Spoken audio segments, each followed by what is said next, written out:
Hello friends, welcome to kamalifashionstudio. இன்னைக்கு கிளாஸில் நம்ம பார்க்க போகிறது செயின் ஃபில்லிங். செயின் ஃபில்லிங்க்கு நான் அவுட்லைன் போட்டுட்டு 3 பெட்டல் போட்டிருக்கேன். ஷார்ப் பாருங்கள், எட்ஜஸ் எல்லாமே ரொம்ப ஷார்ப்பாக இருக்க மாதிரி போட்டுட்டு 2 அவுட்லைன் வந்து ஜரியில் 2 லைன் கொடுத்துருக்கேன். இப்போ பாருங்கள் ஷேப் அது எப்படி போகுதோ நம்ம ஒன்ஸ் எப்படி போடுறோமோ அதே வந்து உள்ளே ரவுண்டாக அப்படியே போட்டுட்டு வரும். இப்போ பாருங்கள் ஸ்டார்டிங்கில் ஒரு லைன் நம்ம எப்படி ஸ்டார்ட் பண்ணுறோமோ அந்த ஷேப் எப்படி இருக்கோ அதே மாதிரி போட்டுகிட்டே இருக்கணும். இப்போ நான் வந்து நார்மல் சில்க் த்ரெட்டில் 2 ஸ்ட்ராண்ட்ஸ் எடுத்துகிட்டு செயின் வந்து அவுட்லைனை ஒட்டி போட்டுட்டு வரேன். அவுட்லைனுக்கு ரொம்ப ஒட்டின மாதிரி போட்டுட்டு வாங்க. இதில் வந்து கேப்ஸ் வந்து வரும். நம்ம பிகினர்ஸாக இருக்கிறவங்களுக்கு வந்து கேப்ஸ் நிறையா வரும். அதுக்கு உங்களுக்கு நான் டிப்ஸ் சொல்கிறேன் எப்படி அதை வந்து கவர் பண்ணணும்னு சொல்லிவிட்டு. நான் அது வந்து நம்ம எல்லா இடத்துலையுமே அந்த மாதிரி நம்ம ஃபாலோ பண்ணக்கூடாது. சப்போஸ் உங்களுக்கு கேப் வந்துடுச்சு என்ன பண்ணேன்னு தெரில திரும்ப எல்லாமே பிரிச்சுட்டு நம்ம போடணும் அப்படிங்கும்போது நீங்கள் இந்த டிப் வந்து ஃபாலோ பண்ணிக்கலாம். பாருங்கள் அந்த எண்டு வரும்போது அந்த எட்ஜ் வரும்போது சின்னதாக 2 செயின், லெஃப்ட் சைடு இருக்க ஷார்ப் எட்ஜில் ஒரு சின்ன செயின், திரும்ப ரைட் சைடு இருக்க ஒரு ஷார்ப், மொத்தம் 3 வரணும். ஃபஸ்ட்டு லெஃப்ட் சைடில் ஒரு சின்ன, நம்ம இந்த எட்ஜுக்கு போக போகிறோம் அப்படின்னா அதுக்கு முன்னாடியே அந்த ஷார்ப் எட்ஜுக்கு முன்னாடியே ஒரு சின்ன செயின், அப்புறம் கரெக்டாக அந்த ஷார்ப் எட்ஜில் ஒரு சின்ன செயின், அதுக்கு அடுத்து ஒரு மொத்தம் 3 செயின் வரணும். 3 செயின் வந்து ரொம்ப குட்டியாக போடணும் அந்த எண்டில். அப்போ தான் நமக்கு அது சுற்றி மறுபடி போடும்போது அங்கே ஹோல்ஸ் வராமல் இருக்கும், கேப்பு வராமல் இருக்கும்.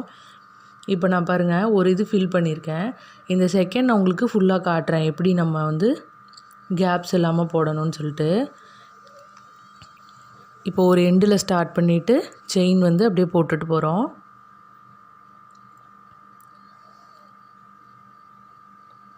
அதுலேருந்து எடுத்துட்டு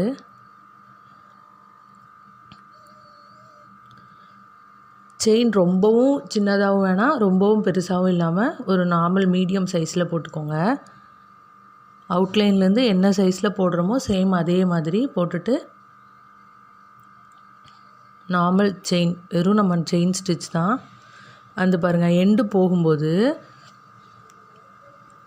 ஒரு சின்ன செயின் போட்டுட்டேன். இப்போ அந்த கரெக்டாக ஷார்ப் எட்ஜில் ஒரு சின்ன செயின் போட்டுட்டேன்.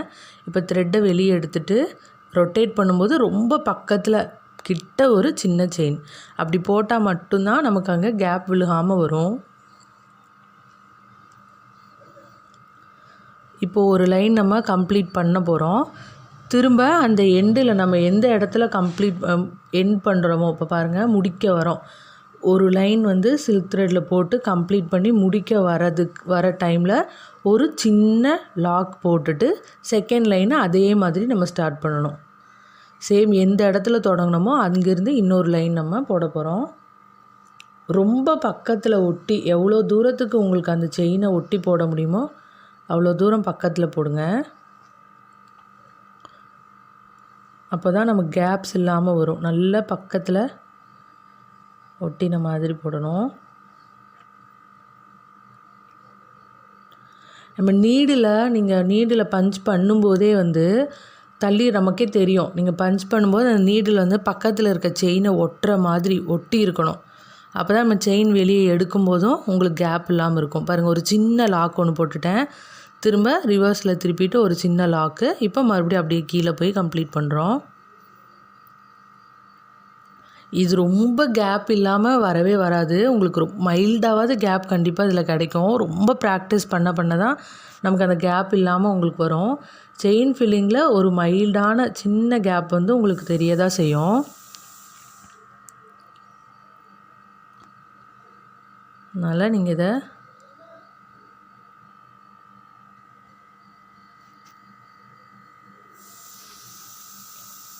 அப்படி போட்டுட்டே வாங்க.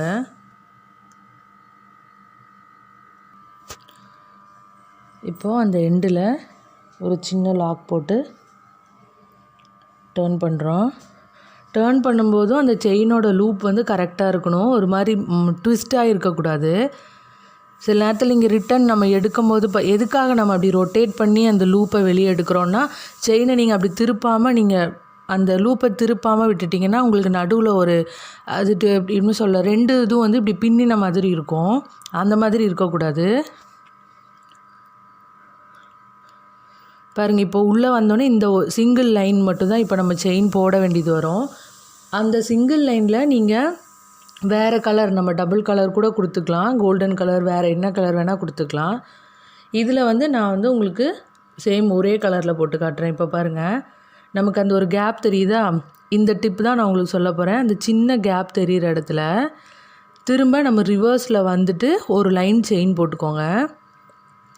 அங்கே ஒரு கேப் தெரியுதா? அது நம்ம டேர்ன் பண்ணுற இடத்துல நமக்கு ஒரு கேப் தெரியும் போது என்ன பண்ணுவோம், அந்த லாஸ்ட் லைன் ஃபினிஷ் பண்ணும்போது ஒரே ஒரு லைன் செயின் போடுவோம். அப்போது அந்த ஒரு லைன் உள்ளே முடிக்காமல் கொஞ்சம் கீழே வரைக்கும் வந்து அதை கம்ப்ளீட் பண்ணினீங்கன்னா அந்த கேப் வந்து நமக்கு ஃபில் ஆயிரும். இது ரொம்ப கவனமாக போடணும். ஏன்னா நம்ம மேலே ரொம்ப செயின் போட்டுறக்கூடாது. ஏன்னா ஆல்ரெடி நம்ம அந்த இடத்துல போட்டிருக்கோம். இப்போ நான் இந்த இன்னொரு கலரில் நான் உங்களுக்கு இதில் சொல்லி காட்டுறேன் பாருங்கள். அந்த சென்டரில் வர கேப் வந்து எப்படி ஃபில் பண்ணலான்னு சொல்லிட்டு இதில் உங்களுக்கு ஓரளவுக்கு நல்லா, அது க்ரீனாக இருக்கிறதால உங்களுக்கு விசிபிளாக இருக்காது. இதில் உங்களுக்கு நல்லா தெரியும். இது எல்லா டைம்லேயும் நம்ம ஃபாலோ பண்ணக்கூடாது. மேக்ஸிமம் நீங்கள் வந்து அந்த கேப்பே வராமல் தான் நம்ம பார்க்கணும். செயின் ஃபில்லிங் மட்டும். தாம்பூர் ஸ்டிச்சில் உங்களுக்கு கேப்ஸ் வர்றதுக்கு சான்ஸே இல்லை. ஏன்னா அது வந்து மெத்தடே வேறு. தாம்பூர் ஸ்டிச் வேறு, செயின் ஃபில்லிங் வேறு. ரெண்டுமே வந்து டிஃப்ரெண்ட், வேறு மெத்தட் தான். உங்களுக்கு நான் தாம்பூர் ஸ்டிச் வந்து டிசைன்ஸில் அப்ளை பண்ணுறது நான் உங்களுக்கு சொல்கிறேன். பாருங்கள், இப்போது அந்த எண்டு வந்துட்டோமா, அந்த எட்ஜ் வந்துட்டோம். இப்போ வந்து அந்த செயினை எவ்வளோ தூரம் நம்ம சின்னது பண்ண முடியுமோ அவ்வளோ தூரத்துக்கு அதை சின்னது பண்ணிவிட்டு, ஒரு நிமிஷம் இதை எடுத்துகிட்டு சின்னதாக ஒரு செயின் அந்த எட்ஜில் போயிட்டு ஒரு செயின் போட்டு த்ரெட்டை நல்லா எடுத்து அப்படி ட்விஸ்ட் பண்ணி இந்த சைடு திருப்பணும். இப்போ நல்லா சின்னதாக ஒரு சின்ன லாக் வந்து 3 இடத்துல இருக்கணும். அந்த இடத்துல பாருங்கள், அப்போ தான் நமக்கு அந்த ஷேப்பே மாறாமல் வரும். அந்த எட்ஜோட ஷேப் மாறிடுச்சுன்னா நமக்கு டிசைனே வந்து டோட்டலாக அப்படியே வேறு மாதிரி ஆயிரும். ஆனால் நம்மளுக்கு பார்க்க அந்த இடத்துல கோபுரம் மாதிரி சொல்ல வி வந்து இந்த ஷார்ப் எட்ஜ் இருக்குல்ல, அது வந்து கரெக்டாக நமக்கு இப்போ கீழே வரும்போது வி மாதிரி பிளேஸ் வருது. அந்த இடத்துலையும் அதே மாதிரி தான் நம்ம கரெக்டாக வந்து செயின் போட்டு வந்துகிட்டே இருக்கும்போது த்ரெட்டு வந்து மெயினாக த்ரெட்டு கீழே வந்து ரொம்ப லூஸாக நீங்கள் விட தான் மேலே நீடில் எடுக்கும்போது உங்களுக்கு ஸ்மூத்தாக வரும். நம்ம மேலேயே பார்த்துட்டு த்ரெட்டை வந்து விடாமல் அப்படி டைட்டாக பிடிச்சிருந்தீங்க அப்படின்னா நீங்கள் 2 இடத்துல இதில் கான்ஷியஸாக இருக்கணும். மேலே போடுற செயின், கீழே த்ரெட்டு நம்ம லூஸாக விடுறோமா, இந்த 2 மட்டும் மெயின். அப்புறம் 90 டிகிரி நீங்கள் நீடில் 90 டிகிரியில் வச்சுட்டு கீழே அந்த த்ரெட்டை லூப்பில் மாட்டிட்டு எடுத்திங்கன்னா உங்களுக்கு மாட்டவே மாட்டாது, அழகாக வெளியில் வந்துடும். நம்ம நீடில் சாய்ச்சா மட்டும்தான் உங்களுக்கு அந்த லூப்லேருந்து த்ரெட்டு வந்து வெளியில் வராது. பாருங்கள், அந்த எண்டு வந்துருச்சு. வரும்போது அந்த டேர்ன் பண்ணிவிட்டு கரெக்டாக அந்த ஷார்ப் எட்ஜிலேயே ஒரு சின்ன லாக்கு போட்டுட்டு அதுக்கப்புறமா இன்னொரு சின்ன லாக், மொத்தம் 3 லாக். அந்த ஷார்ப் எட்ஜ் வரும்போது அங்கே ஒரு லாக்கு கொஞ்சம் பாருங்கள், அந்த இடத்துல கேப் வந்துடுச்சு. நம்ம திரும்ப போடுவோம். ஒரு செயின் போட்டுட்டு அங்கே பக்கத்தில் ஒரு லாக்கு, திரும்ப ஒரு சின்ன லாக்கு, அதுக்கப்புறம் தான் நார்மல் செயின். இங்கே இந்த நம்ம இந்த கர்வ் பார்ட் வரும்போது தான் நமக்கு கேப் விழுக ஆரம்பிக்கும். அதுக்கு நல்லா பாருங்கள், ஒட்டி அந்த செயினுக்கு பக்கத்தில் ஒட்டின மாதிரி போடணும். ரொம்ப ஒட்டின மாதிரி பாருங்கள். எனக்கே மேலே கொஞ்சம் ஒரு சின்ன கேப் வந்துடுச்சு. லைட்டாக நம்ம தள்ளிட்டாலும் கேப் விழுந்துடும். இது மாதிரி இப்போ உங்களுக்கு பிகினர்ஸாக உங்களுக்கு வந்து ஃபஸ்ட்டு போடும்போது நிறையாவே கேப் விழுகும். அந்த மாதிரி கேப் விழுந்துருச்சு, இப்போ நம்ம ஒரு ப்ளவுஸில் போட்டுட்டோம் அப்படிங்கும்போது நான் இப்போ சொல்கிற இதை ஃபாலோ பண்ணிக்கோங்க. ஆனால் இது எல்லா இடத்துலையும் பண்ணாதீங்க. மேக்ஸிமம் வந்து நல்லா ப்ராக்டிஸ் பண்ணிவிட்டு அதுக்கப்புறமா இந்த ஃபில்லிங்க்கு போங்க. ஏன்னா இல்லைன்னா ரொம்ப பார்க்குறதுக்கு வந்து அவ்வளோ நீட்டாக இருக்காது. இந்த செயின் வந்து நம்மளுக்கு அப்படியே நல்லாயிருக்கும் பார்க்க, ஒரு மாதிரி ரவுண்ட் ஒரு அப்படியே அடுத்தடுத்து லேயராக தெரியும் நமக்கு, அப்படியே ஷேடாக இருக்க மாதிரி இருக்கும். அந்த ஷார்ப்பு மட்டும் நீங்கள் கரெக்டாக பண்ணிட்டீங்கன்னா அப்புறம் ஈஸி. அந்த ஷார்ப்பு ப்ளஸ் அந்த டேர்னிங் வரும்போது கரெக்டாக திருப்பிட்டாலே நமக்கு செயின் ஃபில்லிங் நல்லா வந்துடும். இதில் வந்து ரொம்ப கேப் வருதுன்னு நினைக்கிறவங்க நம்ம தாம்பூர் ஸ்டிச் யூஸ் பண்ணிக்கலாம். தாம்பூர் ஸ்டிச் வந்து இன்னும் கூட உங்களுக்கு சுத்தமாகவே கேப்பே வராது. அது வந்து சேம் மெத்தட் வேறு, ஆனால் பார்க்குறதுக்கு நல்லாவே டிஃபர் ஆகும். அது நம்ம மேட் ஃபில்லிங் போட்டோம் பாருங்கள், அந்த மெத்தடில் வரும் அது.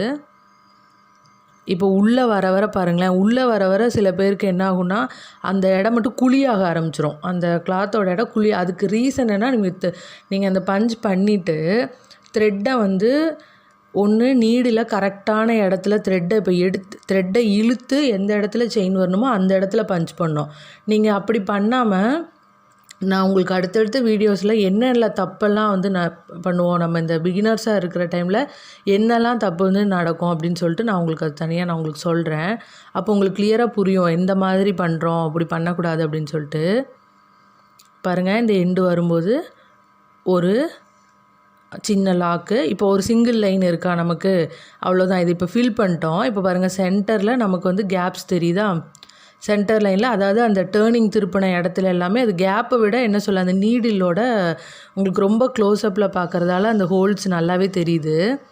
நாமளாக நம்ம இது ஒயிட்டில் போட்டிருக்கோம். இன்னும் நம்ம ப்ளவுஸ்லலாம் போடும்போது அவ்வளோ தூரத்துக்கு நம்ம லைனிங்கும் வச்சுருவோம், பெருசாக நமக்கு அது தெரியாது.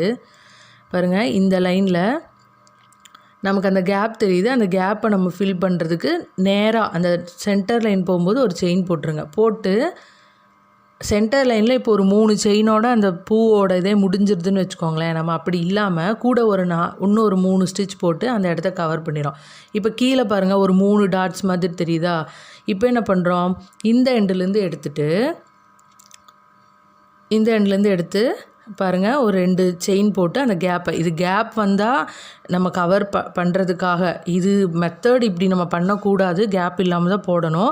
சப்போஸ் உங்களுக்கு இந்த மாதிரி வந்துடுச்சுன்னா நீங்கள் இப்படி போட்டு அந்த இடத்த நீங்கள் கவர் பண்ணிக்கலாம்.